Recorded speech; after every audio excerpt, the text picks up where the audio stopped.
Assalamualaikum buat sahabat-sahabat semuanya dimanapun berada.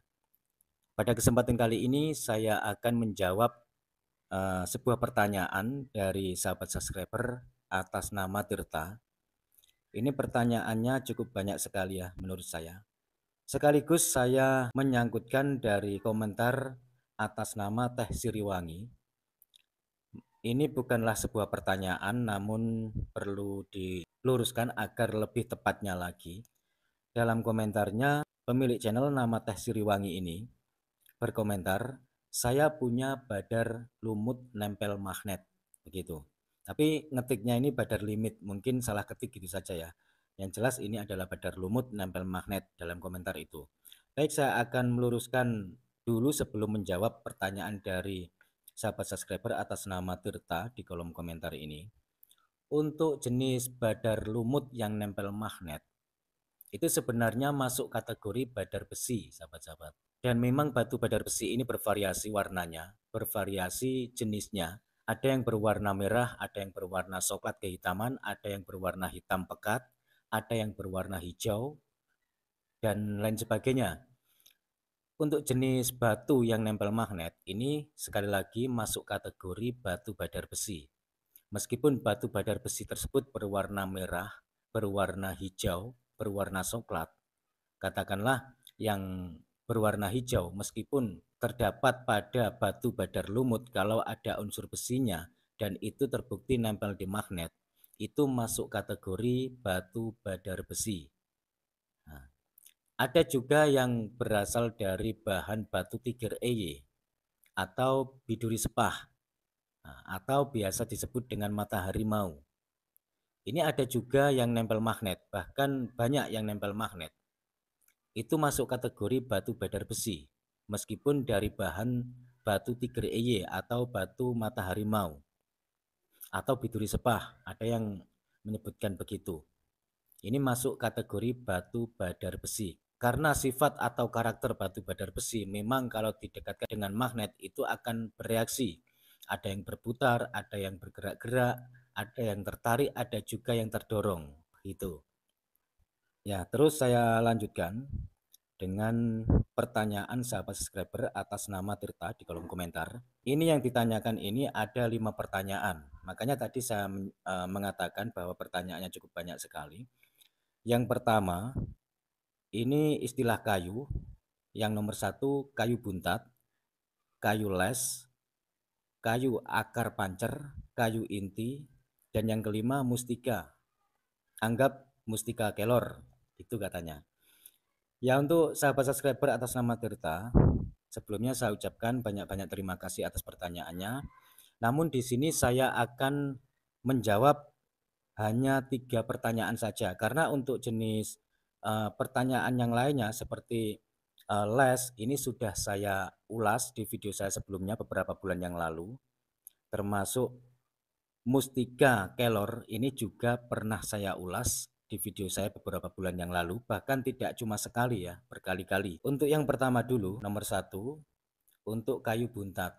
Kayu buntat ini yang biasanya disebut dengan kayu ulin. Kayu ulin ini banyak kita jumpai di daerah Kalimantan atau Sumatera. Kayunya ini warnanya hitam, sekilas hampir sama seperti fosil Gali Kelor. Hanya saja kalau kita lihat lebih teliti itu berbeda sekali dari segi seratnya. Itu. Untuk jenis kayu ulin seratnya ini dominan sedikit lebih halus dibanding fosil kayu kelor gitu. Yang nomor 2, les ini sekali lagi saya katakan sudah pernah saya ulas di video saya sebelumnya. Langsung saja yang ke urutan ketiga ya, atau akar pancer. Ini kayu akar pancer. Akar pancer adalah sebuah akar yang dari tengah, katakanlah ini pohonnya, yang bagian bawah, bagian tengah, itu menjulur terus ke bawah. Namanya saja pancer. Pancer itu kan tengah. Jadi akar yang mulai dari pohon tengahnya itu, pohon bagian tengah, itu langsung menjulur terus ke bawah, lurus. Itu yang disebut dengan akar pancer. Ada juga yang terdapat pada pohon beringin, namun ini cukup langka sekali. Jarang sekali kita jumpai. Karena akar pancer ini termasuk juga tergolong kayu bertuah. begitu. Dan maaf untuk yang kayu buntat tadi, saya juga belum melengkapi dari segi mitosnya.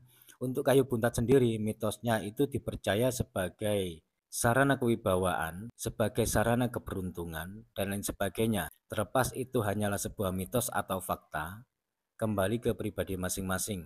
Boleh dipercaya, boleh tidak, gitu. Terus yang keempat, ini inti. Sudah pernah juga ya saya jelaskan di video saya sebelumnya. Namun akan saya jawab lagi di sini karena untuk jenis kayu inti ini seingat saya cuman sekali saja saya ulas sehingga perlu saya ulangi lagi. Kayu inti adalah bagian dari inti kayu. Yang namanya inti adalah bagian tengah kayu. Bisa disebut dengan hatinya kayu. Istilahnya begitu, hatinya kayu, intinya kayu. Namun yang disebut inti ini lebih mengarah pada bagian tengah kayu yang agak ke bawah. Berbeda dengan galih, karena bagian galih pun itu juga ada intinya, yang disebut dengan inti galih.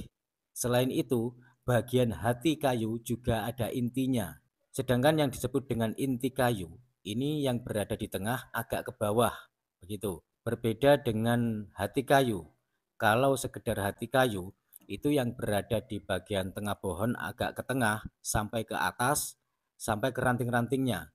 Itu ada hatinya semuanya. Ya sekali lagi untuk jenis inti, ini ada dua. Inti dari galih atau inti galih yang super. Terus yang kedua adalah inti kayu yang disebut dengan hati kayu yang posisinya berada di bagian tengah sampai ke bawah atau bagian bawah begitu. Ya buat sahabat subscriber yang berkomentar dan yang menanyakan tentang pemahaman kayu di sini, saya ucapkan banyak-banyak terima kasih. Apabila ada kekurangan dan salah kata, saya mohon maaf yang sebesar-besarnya. Di sini saya hanya berbagi, kurang lebihnya saya mohon maaf. Wassalamualaikum, rahayu, salam budaya.